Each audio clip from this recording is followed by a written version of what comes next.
Welcome to 3rd and 21. This is a show we do two things. We talk about college football, try to have a little fun. Talk about college football, try to have a little fun. Week 1 is in the books. We finally have some empirical evidence to put into the computers. It's not just speculation. It's not just guessing. We have evidence in the computers. The KPI Top 12 is ready. But before we do that, we're going to go around the country, talk about some teams that are not in the Top 12 in a segment we like to call Thumbs Up, Thumbs Down. Thumbs up! Thumbs up, Arizona State. Herm Edwards has the Sun Devils looking like they're in mid-season form. Good job, Herm Edwards. Thumbs down. Arizona, the Kevin Sumlin era starts out with a huge thud. Khalil Tate, one of the most exciting players in college football. 8 rushes, 14 yards, under 200 yards passing. Come on, Arizona. Thumbs up! The SEC looking dominant again. Won all, besides Tennessee, won all of their Power 5 conference games. When they played lesser opponents, they dominated. SEC looking like a bully again. Thumbs up! Thumbs up. Rarely in thumbs up, thumbs down does a losing team get a thumbs up, but Appalachian State, you get a thumbs up. Nobody wants to play you. Now, go win your conference, get to a bowl game. Thumbs down. East Carolina loses to FCS North Carolina A&T at home. The only good news is, East Carolina, you still have the coolest logo in college football. Thumbs up! Washington State beat a better than what you think Wyoming team. Mike Leach, I was doubting you, but you made me look good. Thumbs down. UCLA, come on, you cannot lose to a mid-level AAC team in Cincinnati at home. Expecting more out of UCLA. Thumbs up! Thumbs up. Northwestern and Virginia Tech get a conference win on the road. Good job. Virginia Tech, you looked outstanding. Thumbs down. Kansas. Nobody was expecting much out of you, but to match last year's 1-win total, we kind of thought it was going to come from Nichols, but you lost at home to FCS Nichols. But don't worry, Texas is still on your schedule, so you might get that 1 win.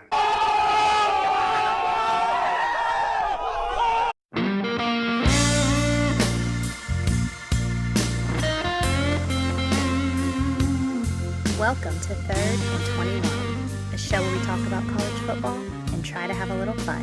Where we talk about college football and try to have a little fun. Now back to you, Kemper.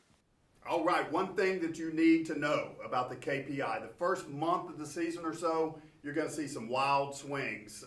As we get more and more evidence, as we get more and more eye test, that'll start to level out. But for the first month, you're going to see teams coming in, going out of the KPI Top 12. West Virginia looks solid against Tennessee. Will Greer and the offense looks like they're clicking along. They did lose their 3rd linebacker off a defense that's already a little questionable. All this defense has to do is hold serve, and West Virginia is going to be pretty good. Coming in at number 12, West Virginia Mountaineers. Next up, number 11, I don't know if you saw it, it was a Friday night game, but Stanford beat a pretty decent San Diego State team with Bryce Love only picking up 29 yards. If they can score 31 points without Bryce Love contributing, watch out, Stanford might be rising up as the weeks go along. Next up, hey, we got Washington. The KPI does not punish you for going outside your conference and playing a top-tier team. Washington played Auburn, lost.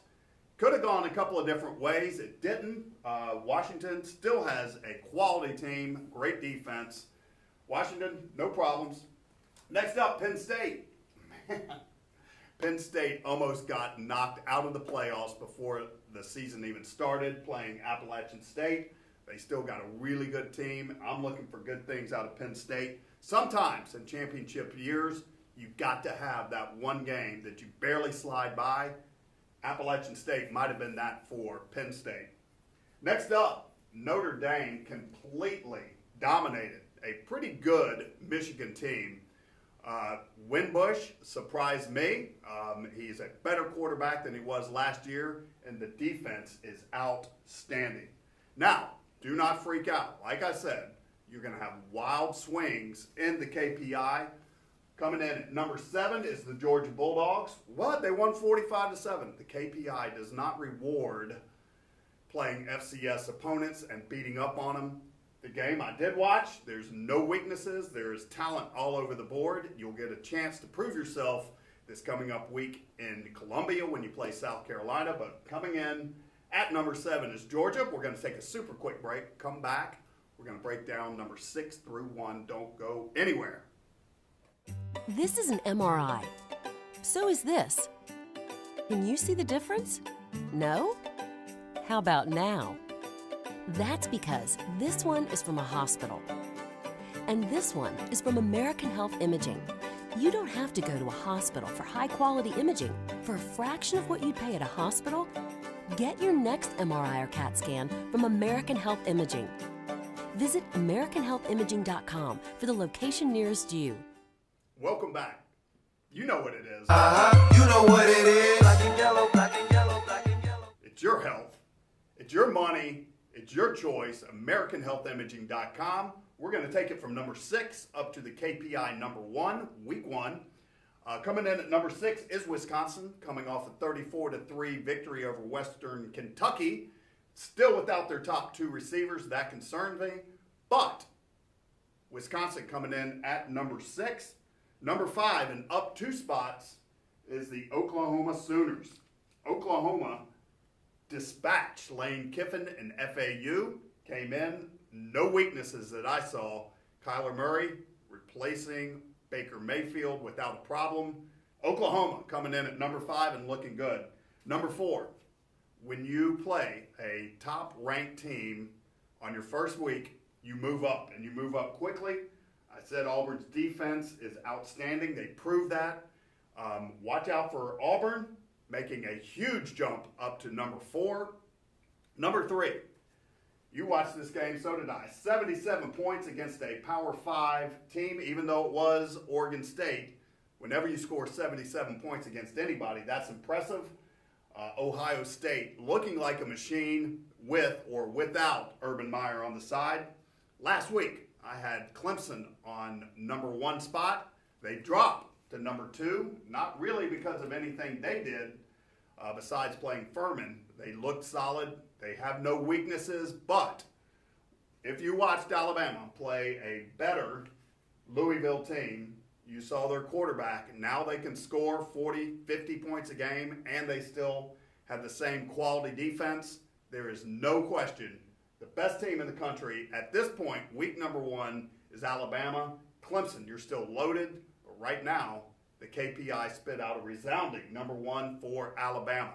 Tell you what, we're going to take another super quick break. Don't go anywhere, because when we come back, we're going to go to the ever-popular mailbag and put your money where your mouth is. Man, we can't wait.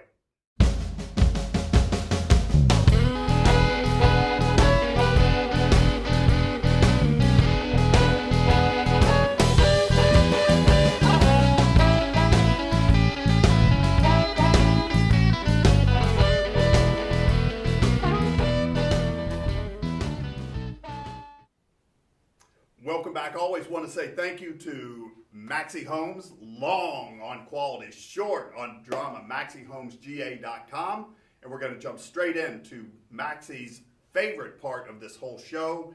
It's called Put Your Money Where Your Mouth Is. It's where I will pick games against the spread. We'll keep track throughout the year. Week 1, how'd we do? 1 win, 2 losses, 33%. Hey, listen, we're just getting our feet wet. Don't worry about it. We're going to come at you with 4 winners this week. Starting out with an old Southwestern Conference rivalry. TCU, -20, playing Southern Methodist University.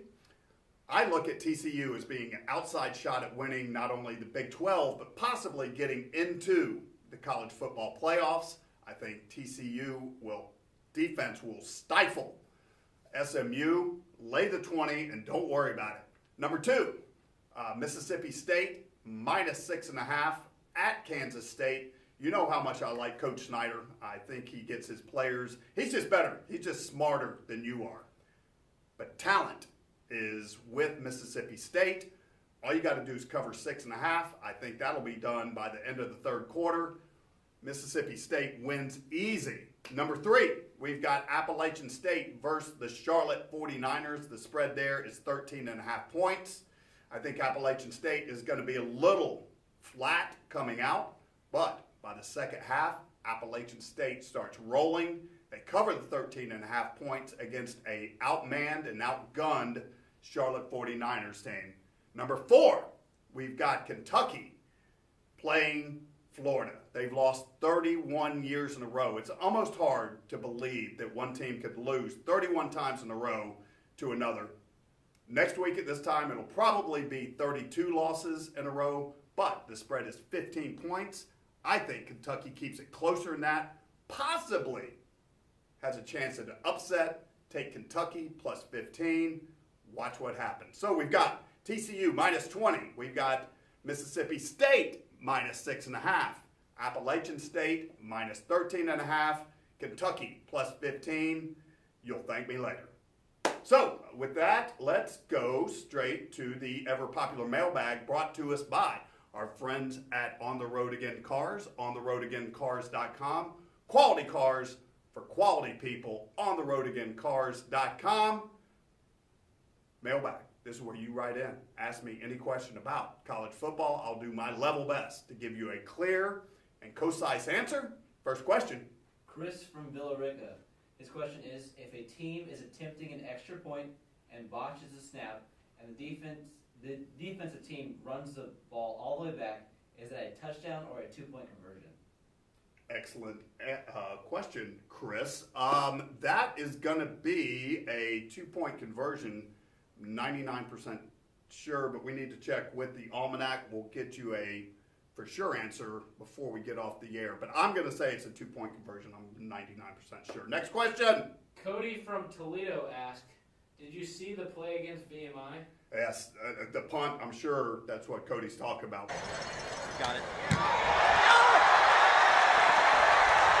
He takes it right off the punter's foot, doesn't even look real. Next question. Bobby from Tallahassee asked, how do you feel about Willie Taggart's debut at Florida State? I think they got slaughtered. The offense looked terrible. The defense played pretty good. But I heard, and I haven't confirmed this myself, maybe the almanac can get on this too, they ran 65 total plays. 35 of them were for no gain or a loss. I watched the game, and the offense just never had a chance. So what did I think of it? I thought it was very disappointing, that's for sure. Do we got? Yes. Okay, we do have confirmation. It is a 2-point. You would get 2 points if you ran back the extra point. So there you go. Thank you, Almanac. And with that, we are going to ask you to please like, subscribe, share, and we look forward to being back with you to break down week number 2. Thank you very much.